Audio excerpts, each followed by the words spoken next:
Message on Twitter. Asking me about some questions related to my research. Just like, casual conversation. That's how it started. Soon, the woman's chats with the man we're calling John, a highly educated cancer researcher, turned to investing in cryptocurrencies.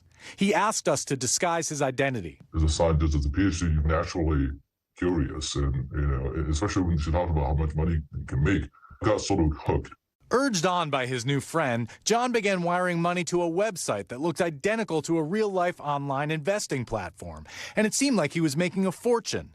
But when he was unable to withdraw a large sum, he realized that something was wrong. At that point, how much had you invested? More than half a million, about $560,000. Wow. And what portion of your wealth did that represent? So everything I have.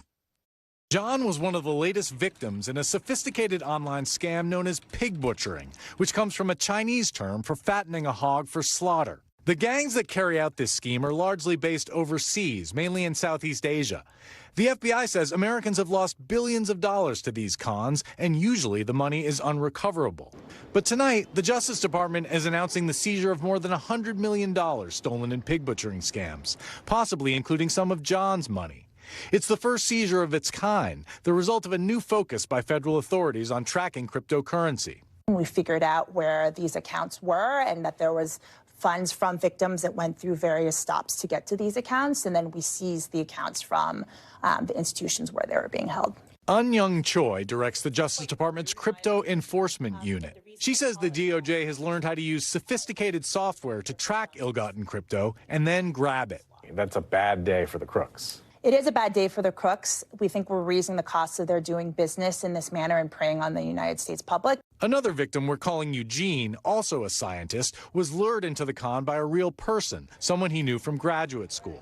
The scammer strung him along slowly, showing statements with huge gains, even letting him withdraw thousands of dollars. He and his wife quit their jobs, liquidated their retirement funds, and borrowed from friends, eventually forking over more than $5.2 million. That's all my saving, all my life. My first day of start until now, my weight dropped like more than 20 pounds. I just could not eat and sleep. But then Eugene got amazing news. FBI agent in charge of my case, they traced the money and they tracked down the money and they find the money. The Justice Department is now working to return Eugene and John some of their money. We're really looking forward to working with victims to try to get them their funds back. Authorities say the chances of that happening improve if victims report it right away. What's your message to a victim who feels so embarrassed by this they don't want to tell anyone? You're not alone. There are hundreds and thousands of you out there. You might think, how could I have fallen victim to this? But we've seen it happen again and again. It's a reminder of the age-old truism. If an investment sounds too good to be true, it probably is. All right, Ken Dilanian joins us tonight from Washington. Ken, I have a couple questions for you. I want to start with this pig butchering process, that process where the scammers, quote, unquote, fatten up the victim by taking more of their money. Is this done over a long period of time? Yes, this is a long con, Tom. Typically, it begins with someone reaching out over social media, often an attractive potential romance partner. The new friend will slowly introduce the victim to what seems like an amazing investment opportunity in cryptocurrency. And usually the target starts small, and they're allowed to withdraw some of their earnings at first, and that convinces them that this investment is real and they should send more money. And often these victims are picked because they're at a vulnerable time in their lives, having gone through like a death or a divorce.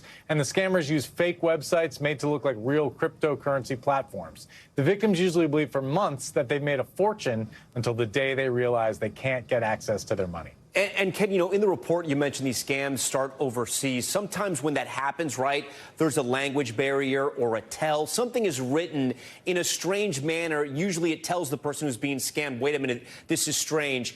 Is this more sophisticated? Are they getting the language part right, and then from there they're off to the races?